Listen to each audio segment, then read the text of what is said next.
성경에는 지혜 문학이라고 알려진 세 권의 책이 있습니다. 바로 잠언, 전도서, 욥기인데요. 먼저 잠언은 하나님의 지혜롭고 공의로우심을 보여주었습니다. 네, 하나님이 세상을 공평한 곳이 되도록 다스리신다고 배웠죠. 의인은 보상을 받고 악인은 벌을 받는다. 즉, 뿌린 대로 거둔다는 거였습니다. 그러나 다음 책인 전도서는 말하길 사람이 항상 뿌린 대로 거두는 건 아닙니다. 맞아요.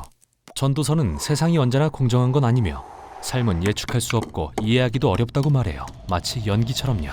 그래서 과연 하나님이 지혜롭고 공의로우신지 의문을 품게 되죠. 맞아요. 사실 바로 그 질문이 마지막 책인 욥기에서 살펴보게 될 내용입니다. 자, 들어가 볼까요? 욥기는 하늘에서 벌어지는 이상한 이야기로 시작합니다. 천상의 지휘본부 같은 곳이 묘사되는데요. 그곳에 하나님이 하나님의 아들들로 불리는 천상의 존재들과 함께 계시고 그들은 모두 맡은 바 보고를 하고 있습니다. 그때 하나님이 그분의 종 욥을 지목하시며 그가 얼마나 의롭고 선한지 보여주십니다. 그때 천상의 존재 중 하나가 다가옵니다. 히브리어로 사탄이라고 불리는 자인데요. 사탄이요? 그게 누구죠? 네, 사실 이 말은 문자적으로 반대하는 자를 뜻하는 호칭인데요. 그는 천상의 존재 중 유일하게 하나님이 어떻게 세상을 운영하시는지 묻습니다. 그리고 욥이 선한 이유는 하나님을 정말 사랑해서가 아니라 그에게 복을 주시기 때문일 거라며 이의를 제기하죠. 만일 하나님이 주신 모든 좋은 것을 거두신다면 욥의 본색이 드러날 거라고 하면서요. 욥이 하나님을 이용하고 있다는 거네요. 네, 맞아요. 단지 원하는 걸 얻기 위해 순종하는 걸 거라고 말이죠.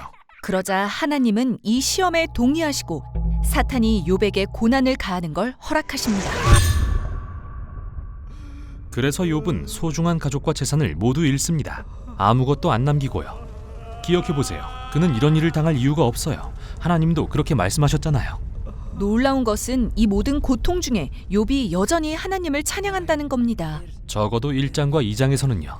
그러나 3장에 가면 그의 진짜 속마음을 엿보게 되는데요. 그는 이 시를 통해 처참한 심정을 드러내면서 장황하게 자신이 태어난 날에 대한 저주를 쏟아냅니다. 이후 욥의 친구 몇 명이 그를 돕겠다고 찾아오는데요. 그들은 모두 이렇게 말합니다. 욥, 자네는 이런 일을 당할 만한 몹시 나쁜 일을 한 게 틀림없어.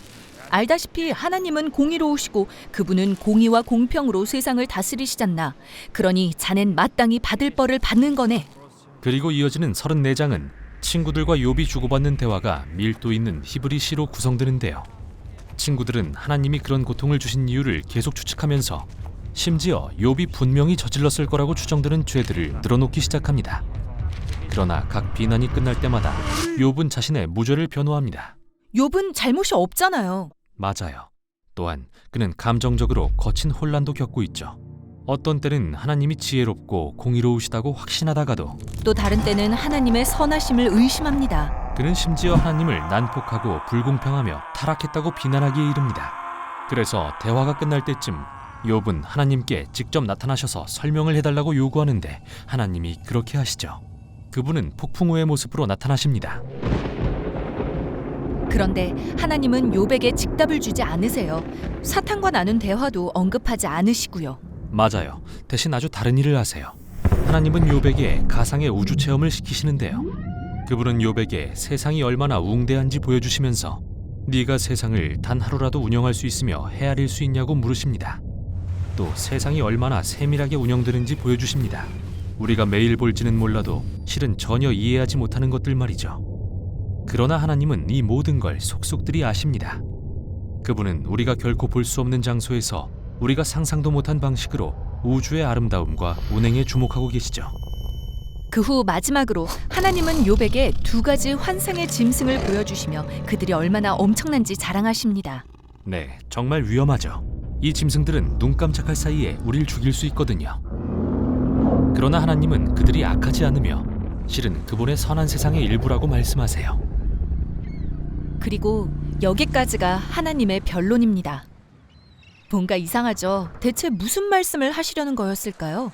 아마 이런 게 아닐까요? 욥의 관점에서 하나님은 공의롭지 않으신 것처럼 보여요. 하지만 하나님의 관점은 그 크기가 무한합니다.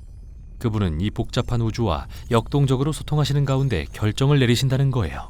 그리고 이게 하나님이 말씀하시는 그분의 지혜입니다. 그러니까 욥이 하나님께 변론을 요구한 것 자체가 말이 안 되는 거군요. 그가 아무리 원한다 해도 이런 복잡성을 이해할 수 없었던 겁니다.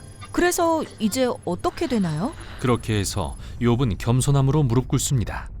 여전히 고난의 이유는 알지 못해도 그는 이제 평안함과 하나님을 경외하는 삶을 살 수 있게 되죠.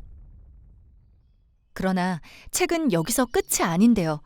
이후에 하나님이 욥이 잃었던 모든 것을 2배로 회복시키기 때문입니다. 그리고 이게 또 놀랍습니다. 하나님이 보상을 해주신 건가요? 욥, 몹시 어려운 시험을 통과했다. 잘했어. 라고 하시면서요. 아니요.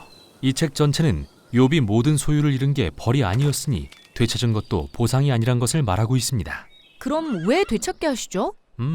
아마도 하나님의 그분의 지혜로 욥에게 선물을 주기로 하신 것이겠죠. 그 이유는 알 수 없지만 우리가 아는 건 욥이 이제 좋은 일이든 나쁜 일이든 무슨 일을 만나도 하나님의 지혜를 신뢰할 수 있는 사람이 되었다는 거죠. 이게 바로 지혜서 시리즈의 마지막인 욥기가 전하는 내용입니다. 성경의 지혜서 3권은 정말 놀랍습니다. 이들은 좋은 삶에 대해 각기 독특한 관점을 제시하는데요.